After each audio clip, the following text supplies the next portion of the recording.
अस्सलाम वालेकुम नादरीन, आप यूट्यूब चैनल देख रहे हैं। मैं इमरान खान हूँ। नादरीन, इमरान खान साहब के हवाले से अदालत में मामला चल रहा है, ये आप सब जानते हैं। जेल इंतज़ामिया ने कई मरतबा अपना मौक़िफ़ अदालत में आकर दिया और उन्होंने इन बातों की तरदीद की कि इमरान खान साहब को कैद तन्हाई में रखा गया है, या उन्हें सहूलियात नहीं दी जा रही, या उनकी फैमिली के साथ, उनके लोगों के साथ उनकी बात नहीं करवाई जाती, मुलाकात नहीं करवाई जाती। जेल इंतज़ामिया हमेशा इन बातों की तरदीद करती है, और उन्हें कहता कौन है हम सब अच्छी तरह जानते हैं। मिलिट्री एस्टेब्लिशमेंट या पंजाब गवर्नमेंट, इन दोनों के कंट्रोल में इस वक्त इमरान खान साहब की जिंदगी है। वैसे तो अल्लाह रब्बुल इज्जत के कंट्रोल में होती है जिंदगी भी, और इज्जत भी, और सब कुछ, लेकिन ये लोग आजकल मालिक बनकर बैठे हुए हैं और ये फिरौन जैसा रवैया अपनाए हुए हैं। आज जेल इंतजामिया ने जहां पे अपनी रिपोर्ट जमा करवाई, वहां पे एक मेडिकल रिपोर्ट भी अदालत में जमा करवाई है। उस मेडिकल रिपोर्ट के बाद खलबली मच गई है। सबसे पहले तो ये क्रेडिट जाता है ज़ईम लगारी साहब को, जिन्होंने ये खबर दी थी। पहले बहुत सारे लोग उन पर तनकीद कर रहे थे, वो ये कह रहे थे कि इन्होंने ये खबर क्यों दी इस मौके पर, तो ये कोई एजेंडा हो सकता है, लेकिन वो अपनी खबर पे कायम रहे और वो खबर दुरुस्त साबित हुई। आजकल अडियाला जेल से खबर निकालना या अस्पताल से इमरान खान के बारे में, उनकी मेडिकल कंडीशन के बारे में खबर निकालना बहुत मुश्किल होता जा रहा है, बहुत मुश्किल होता जा रहा है। लेकिन अगर कोई निकाले तो ये क्रेडिट उसे देना चाहिए। जिस तरह असदुल्ला खान साहब ने एक दफा खबर दी थी, अभी जो एक उन्होंने खबर दी थी उसकी तस्दीक हुई है, और जो मेडिकल रिपोर्ट आई है वो क्या कहती है ये आप देख लें। डॉक्टर ने कुछ चीजें तो कंफर्म कर दी कि इमरान खान साहब कैद तन्हाई में, क्योंकि जिन चीजों के बारे में डॉक्टर ने कहा कि इमरान खान साहब को दी जाए, वो चीजें ना मिलने का मतलब यही है कि वो कैद तन्हाई में है। इमरान खान के 3 साल की जो मेडिकल मुआयनों की तफसीलात हैं वो शामिल हैं इस रिपोर्ट के अंदर। 1 अगस्त 2026 और 10 अगस्त 2026 को इमरान खान साहब का जो चेकअप हुआ वो रिपोर्ट्स भी शामिल हैं। पिम्स अस्पताल के डॉक्टर हैं जिन्होंने इमरान खान साहब को चेक किया था, डॉक्टर अख्तर अली बंदेशा, और ये कार्डियोलॉजिस्ट हैं पिम्स अस्पताल के। अब कार्डियोलॉजिस्ट तभी जाता है जब आपको धड़कन का मसला होता है, दिल का मसला होता है, या ब्लड प्रेशर का मसला होता है, तो तभी जाता है। तो इन्होंने बताया जी ब्लड प्रेशर के उतार चढ़ाव में, सर दर्द में, बेचैनी में, दिल की धड़कन के तेज होने में और शदीद जहनी तनाव की शिकायत हैं इमरान खान साहब को। ये मल्टीपल चीजें हैं जो इमरान खान साहब के साथ हो रही हैं, और याद रखिए ये कैद तन्हाई की वजह से हो रही हैं। मैं आगे चलकर आपको बताता हूं। मुआयने के दौरान इमरान खान साहब का ब्लड प्रेशर नॉर्मल नहीं था। जो रीडिंग उन्होंने दी है वो हाई ब्लड प्रेशर की है, नीचे वाला भी और ऊपर वाला भी। जबकि फरवरी 2026 में इसी डॉक्टर ने जब इमरान खान साहब का ब्लड प्रेशर चेक किया था, मुआयना किया था, तो तब ब्लड प्रेशर बिल्कुल नॉर्मल था, जो 120 और 80 था। नीचे वाला 80, ऊपर वाला 120, और अब नीचे वाला भी हाई है और ऊपर वाला भी हाई है। इमरान खान साहब की पूरी फैमिली में कभी किसी को ब्लड प्रेशर का प्रॉब्लम नहीं रहा, और इमरान खान साहब खुद भी एक स्पोर्ट्समैन है, तो उन्हें तो यह प्रॉब्लम हो नहीं सकता था, ये उनकी फैमिली मानती नहीं थी। लेकिन अब यह तस्दीक हो गई है, एक बेचैनी पैदा हो जाती है, उनका सर में दर्द होता है, उनकी धड़कन तेज हो जाती है, और जहनी तनाव बहुत ज्यादा बढ़ जाता है, और उनका ब्लड प्रेशर हाई हो रहा है। कुछ चीजें जो उन्होंने तजवीज की हैं वो चीजें ये बताती हैं कि इमरान खान साहब को किन हालात में रखा गया है।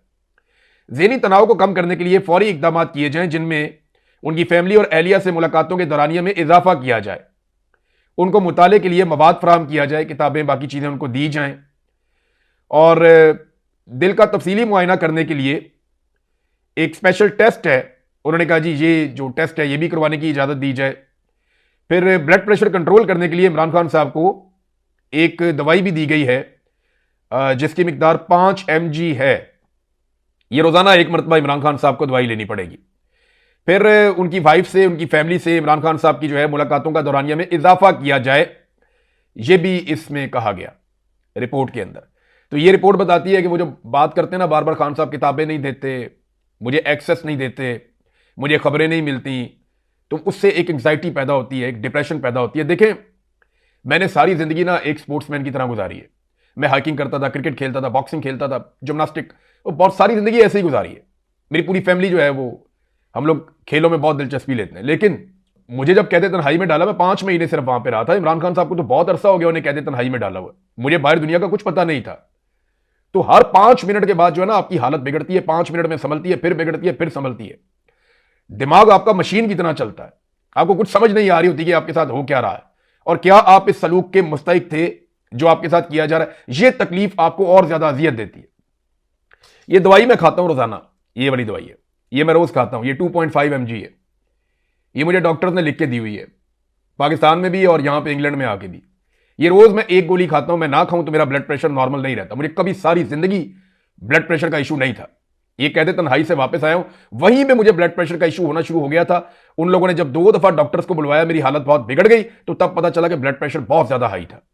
ये पहली दफा जिंदगी में मेरे साथ हो रहा था। मैं वापस आया तो डॉक्टर्स को जब चेक करवाया तो मुझे ये गोली हमेशा के लिए लगी, सारी जिंदगी मुझे ये खानी पड़ेगी। मैं एक्सरसाइज करता हूं, सब कुछ करता हूं, लेकिन ये गोली मुझे साथ साथ खानी पड़ती है। ये कैदे तन्हाई आपके साथ करती है। जो आदमी कैदे तन्हाई में गया ही नहीं ना, वो कभी ये अंदाजा ही नहीं लगा सकता कि कैदे तन्हाई क्या होती है। जरदारी साहब जेल के साथ एक कोठी के अंदर रहते थे, जहां पे उनकी खिदमत के लिए बताया जाता है कि बाकायदा लोग मुयस्सर रहते थे उन्हें, उनके अपने लोग जिनके साथ उनका दिल लगता था। कई दफा जेल से छुट्टी लेकर चले जाते थे, छुट्टियां मना के वापस आ जाते थे। नवाज शरीफ की जेल के अंदर उनकी रोजाना 10-12 मुलाकातें, 22 मुलाकातें पर डे निकलती है। नवाज शरीफ की एवरेज निकालें आप तो। बाहर एक मेला लगा रहता था, अंदर जा रहे हैं बाहर आ रहे हैं, अंदर जा रहे हैं बाहर आ रहे हैं। मियां साहब स्पेशल कमरे के अंदर एसी लगा के बैठे हुए होते थे, लोग आ रहे हैं जा रहे हैं। इन्हें कैदे तन्हाई का अंदाजा भी नहीं है। कोई बुज़दिल ताना नहीं दे सकता जिसने कभी भी कैदे तन्हाई में एक वक्त ना गुजारा हो। जो आदमी एक हफ्ता भी कैदे तन्हाई में गुजार कर आया ना, उसने कितना बड़ा भी कंप्रोमाइज किया हो, मेरे ख्याल में वो ठीक है। लेकिन इमरान खान पे आफरीन है कि वो कंप्रोमाइज नहीं कर रहा। एक हफ्ता कैदे तन्हाई का इंसान को तोड़ के रख देता है, बेड़ा गर्क कर देता है। वो आदमी लगभग 8 महीने हो गए अब वो कैदे तन्हाई गुजार रहा है। उसकी मुलाकातें बिल्कुल बंद की हुई हैं, मिलने ही नहीं दे रहे। फिर रिपोर्ट कहती है जी इमरान खान साहब की एक आंख ठीक होगी। भाई एक आंख तो उनकी पहले ही ठीक थी, एक आंख से उनको नजर आना बंद हो गया था, दूसरी आंख में एक प्रॉब्लम पैदा हुआ था, उसके बारे में ये कहते हैं कि वो आंख अब ठीक है। लेकिन एक आंख जो दूसरी है उसके बारे में रिपोर्ट में बताया नहीं गया कि उसके साथ क्या हुआ, वो आंख कितनी ठीक हुई, उससे इमरान खान साहब देख पा रहे हैं या नहीं। क्योंकि इमरान खान की बहन ने कहा था कि मेरे भाई ने बताया, जो पैगाम भेजा, कि मुझे नजर नहीं आ रहा, उस आंख से इमरान खान साहब को दिखाई नहीं दे रहा। अलीमा खानम क्या कहती हैं जरा ये आप सुने। लेकिन रिपोर्ट के अंदर पहले एक तजाद है, एक खराबी है रिपोर्ट में, तजाद में आपके सामने रख देता हूं। रिपोर्ट में सुपरिटेंडेंट अडयाला जेल बार बार यह कहता है कि अखबार भी है, टीवी भी है, किताबें भी हैं, सारा कुछ फराहम किया जा रहा है। जबकि जो डॉक्टर की सिफारिशात पर मबनी रिपोर्ट आई है वो ये कहती है कि 1 अगस्त को और 10 अगस्त को उन्होंने तजवीज़ किया डॉक्टर ने कि इमरान खान साहब को अखबार, टीवी और किताबें फराहम की जाएं, बीवी और फैमिली से मुलाकातें ज्यादा से ज्यादा करवाई जाएं। आप अंदाजा करें। लेकिन आसिम मुनीर साहब क्योंकि डरते हैं इमरान खान साहब से, इसीलिए उन्होंने इस्तिस्ना लिया, इसीलिए उन्होंने 5 साल की एक्सटेंशन ली। उन पर खौफदारी है, वो बहुत ज्यादा खौफजदा है इमरान खान से, तो वो मुलाकात नहीं करवाते। इमरान खान को जाली तरीके से मुकदमात में फंसा के जेल में रखा हुआ है कि ये बाहर आ गया तो ये खा जाएगा हम सबको, खा तो वो जाएगा आप सबको, क्योंकि आप उसका मुकाबला नहीं कर सकेंगे। आप जो मर्जी कर ले, आप उसका मुकाबला नहीं कर सकते। आज अगर कोई बुज़दिल ये ताना देता है ना कि इमरान खान ने जेल बहादुरी से नहीं काटी, तो वो 10 दिन ऐसे गुजार के दिखाए।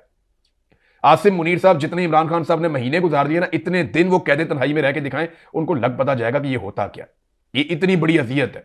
मैंने ये टाइम गुजारा ना, मैं जानता हूं। तो इमरान खान साहब को जिन हालात में रखा गया, ये रिपोर्ट उसका बहुत थोड़ा सा अदा कर रही है।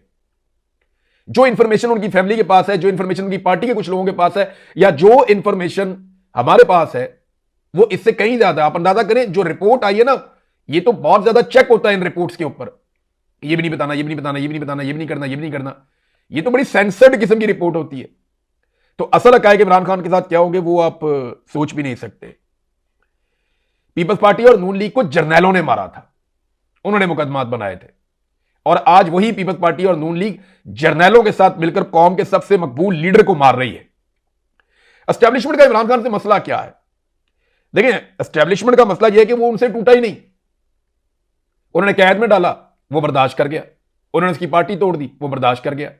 उन्होंने उसकी सियासत तबाह कर दी, वो बर्दाश्त कर गया। उन्होंने उसके ऊपर सख्तियां बढ़ा दी, वो बर्दाश्त कर गया। उसके खानदान को अजियतें दी, वो भी बर्दाश्त कर गया। उसे कैदे तन्हाई में डाल दिया, वो भी बर्दाश्त कर गया। अब ये उसकी जान के दुश्मन बने हुए हैं। मुझे इन्होंने पता नहीं क्या कुछ खिला दिया, मैं बोल ही नहीं पाता था, मैं चल ही नहीं पाता था, मैं डिस्टेंस को और स्पीड को मैनेज नहीं, कोई बॉल मेरी तरफ फेंकता था मैं कैच नहीं कर पाता था। अजीब किस्म के इश्यूज हो गए थे मेरे साथ, वो इतने ज्यादा थे, उसके ऊपर मैं किताब लिख सकता हूं जो मेरे साथ हुआ। तो इमरान खान के साथ ये क्या कर रहे होंगे, ये सोचिए आप। मेरे जैसे एक आम आदमी के साथ इन्होंने इस लेवल के तजर्बे कर दिए, तो ये इमरान खान को तोड़ने के लिए किस लेवल तक जाएंगे, आप इसके बारे में सोचिए एक लम्हे के लिए।